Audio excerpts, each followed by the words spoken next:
वैष्णवी हगवणे प्रकरणाची सध्या प्रचंड चर्चा सुरू आहे। 5 दिवस झाले मात्र राजेंद्र हगवणे फरार आहेत, त्यांना अजूनही अटक होत नाहीये। कुठेतरी एक राजकीय त्यांना प्रदर्शन मिळतं, त्यामुळे त्यांना अटक होत नाही अशी एक चर्चा सुरू झालेली आहे। वैष्णवीचं जर मागचं रेकॉर्ड पाहिलं तर तिच्या मोठ्या जावेला देखील पोलीस ठाण्यामध्ये हुंडाबळी संदर्भामध्ये एक तक्रार दाखल केली होती। आता वैष्णवीचं प्रकरण घडलं, एकंदरीत हे संपूर्ण प्रकरण संशयास्पद आहे अशी एक चर्चा आहे। हे खूप अस्वस्थ आणि वेदना देणारं प्रकरण आहे। एकतर हगवणे कुटुंब हे मुळशी आणि पुणे जिल्ह्यातलं एक खूप मोठं कुटुंब राहिलेलं आहे। त्यांचे आजोबा हे पंचायत समितीमध्ये अनेक वर्ष म्हणजे अनेक दशकं त्यांनी अतिशय चांगलं काम केलेलं आहे। पण आता ह्या पिढीत काय झालं हे अतिशय धक्कादायक आहे। आणि जो मीडियाकडून मी एसपींशीही बोलले, मी पोलिसांकडून जी काही माहिती घेतली आणि मीडियामध्येही येत आहे, त्याच्यामुळे मी काही वेगळी तुम्हाला गोष्ट माहिती सांगत नाहीये। पण एकूण जो रिपोर्ट पोलीस आणि मीडियाकडून येतोय त्याच्यातून थोडासा ग्रे एरिया आलेला आहे। काही लोकांचं म्हणणं होत पडतंय की ती हत्या झाली आहे, ती सुसाईड नाहीये। त्याच्यामुळे मला असं वाटतं हा विषय अतिशय गंभीर आहे। 24 वर्षाची मुलगी आणि मला खूप म्हणजे मला दुःख होतं की ह्या कुटुंबांनी काँग्रेसच्या विचारात 6 दशकं आदरणीय पवार साहेबांवर काम केलेलं कुटुंब आहे। मी त्या कुटुंबाला ओळखते, त्यामुळे मला विश्वासच बसत नाहीये की बापरे, ज्या लोकांवर आपण अनेक वर्ष त्यांच्या आजोबांना मी ओळखत होते, म्हणजे असा एक दिवस गेला नाही की मुळशीला मी गेले आणि त्यांच्या आजोबांना जाऊन नमस्कार नाही केला। अशा सुशिक्षित ज्याला आपण म्हणतो अशा घरांमध्ये जर हुंडाबळी होत असतील तर महाराष्ट्र कुठे चाललाय? आणि एक नाही 2-2 सुनांवर। आणि म्हणजे आपण हे माझ्या लोकसभा मतदारसंघातला विषय म्हणून मला त्याचा अजून जास्ती माहिती आहे। खरं तर गेल्या 1 महिन्यापूर्वीच त्यांच्याकडे एक कार्यक्रम होता। मी मुद्दामून त्या कार्यक्रमाला एवढ्यासाठीच गेले नाही कारण का मला दर्शवायचं होतं की तुमच्या सुनेची डोमेस्टिक व्हायलन्सची केस आहे, ती पोलीस ठाण्याला आहे, अशा कुटुंबाच्या कार्यक्रमाला मी जाणार नाही।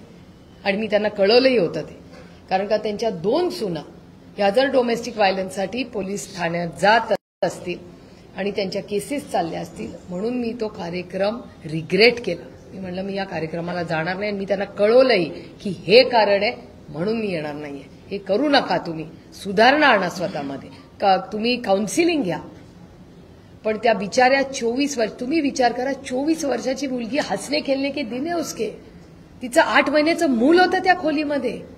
कुठली आई जीव दिल हो? मी पण एक आई आहे, इथे किती महिला आहेत, कुठल्याही महिलेला विचारा जी कदाचित ती बातमी बघत असेल, कुठली आई 8 महिन्याचं मूल सोडून स्वतः आत्महत्या करेल? कोणीतरी विचार करावा। तिच्या अंगावरचे वळ मी तुम्हाला फोटो नाही दाखवणार, पण मला पोलिसांकडून मीडियाकडून खूपशी ही माहिती आलेली आहे। तिच्या अंगावरचे वळ म्हणजे अमानुष। आणि पोलिसांचे मी आभार मानते की त्यांनी अटक केलेली आहे, ते लक्ष घालतायत त्याच्यामध्ये। पण महत्वाचा मुद्दा असे की त्यांच्या कुटुंबातले आजही कर्ते पुरुष हे मिसिंग आहेत, मिसिंग होऊ कसे शकतात? आणि त्या 24 वर्षाच्या मुलीला ह्या पुरोगामी विचाराच्या महाराष्ट्रामध्ये न्याय मिळालाच पाहिजे। आणि त्याच्यासाठी जी काही लढाई लढावी लागेल त्या मुलीसाठी, त्या महाराष्ट्राच्या लेकीसाठी मी स्वतः लढणार आहे। जसा संतोष भाऊला आवाज त्यामध्ये नव्हत्या, त्यानंतर बजरंग अप्पा सोनवणेंनी तो दिल्लीमध्ये पहिल्यांदा आवाज उठवला। ह्या देशामध्ये संतोष भाऊची हत्या झालेलं देशाला कळलं जेव्हा बजरंग अप्पा सोनवणे पार्लमेंटमध्ये बोलले। आणि असे विषय माझी विनम्र विनंती राहील महाराष्ट्राच्या माननीय मुख्यमंत्र्यांना आणि पुण्याच्या पालकमंत्र्यांना की हा विषय अतिशय गंभीर आहे आणि संवेदनशीलपणे त्याच्यात कुठलंही राजकारण न आणता आपण सगळ्यांनी त्या 24 वर्षाच्या आपल्या लेकीला न्याय मिळालाच पाहिजे। आणि त्याच्यासाठी जे काही फॉलोअप करायला लागेल मी स्वतः करेन।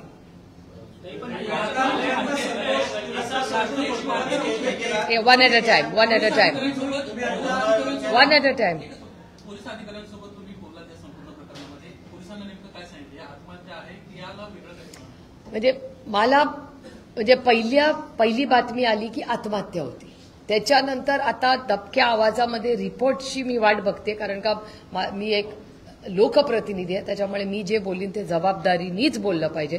त्याच्यामुळे आता ग्रे एरिया म्हटल्यावर त्याची पारदर्शकपणे इन्क्वायरी झाली पाहिजे, कारण का तिच्या अंगावरचे जे वळ आहेत, जे फोटो आहेत, तिला अमानुषपणे मारलेलं आहे हे प्रूव्ह होतंय तिथे। त्याच्यामुळे माझी पोलिसांनाही विनंती आहे की जे काय कराल ते पारदर्शकपणे ह्या महाराष्ट्राच्या लेकीला न्याय मिळालाच पाहिजे. त्यामुळे नक्की काय झालंय हे आपल्याला माहिती नाहीये. माझ्याकडे त्याचा फुल प्रूफ एव्हिडन्स आत्ता तरी नाहीये, पण त्याच्यासाठी तिची कुटुंबांनी मला कॉन्टॅक्ट केलेला आहे. त्यांची भूमिका अशी राहिलेली आहे की ही आत्महत्या नाही, ही हत्या आहे असं दबक्या आवाजात खूप लोक बोलत आहेत. त्यामुळे माझी विनंती राहील महाराष्ट्राच्या माननीय मुख्यमंत्र्यांना, आपल्या पुण्याच्या पालकमंत्र्यांना आणि पोलीस यंत्रणेला की पारदर्शकपणे त्या मुलीला न्याय मिळालाच पाहिजे. आणि हुंड्यावर जर ह्या 21व्या शतकात ह्या पुरोगामी विचाराच्या महाराष्ट्रामध्ये जर एकी लेकीची हत्या होत असेल तर हे अतिशय महाराष्ट्रासाठी आणि देशासाठी हा काळा दिवस आहे आणि लाजिरवाणी गोष्ट आहे. कल्याणमध्ये काल घटना घडली, तुम्ही स्वतः देखील या कार्यक्रमाला गेला नव्हता, मात्र तुम्ही म्हणता की तुम्ही या कार्यक्रमाला गेला नव्हता, तुम्ही तर त्यांना कारण कळवलं होतं. हो, मी कळवतं. डोमेस्टिक व्हायलन्सची केस चालू. खासदार सुनेत्रा पवार त्या कार्यक्रमाला गेलेल्या होत्या असं कळतं आहे. आणि संपूर्ण या प्रकरणामध्ये कुठेतरी राष्ट्रवादी किंवा अजितदादांच्या गटाची इन्व्हॉल्वमेंट असल्याची चर्चा होती. त्याच्यावर मी बोलू शकणार नाही. मी काय केलं हे तुम्हाला सांगू शकते. बाकी कुणाबद्दल बोलणं अयोग्य राहील. पण मी पुण्याचे पालकमंत्री आणि महाराष्ट्राचे माननीय मुख्यमंत्र्यांना पत्र लिहून म्हणजे जर गरज पडली तर मी स्वतः जाऊन भेटीन.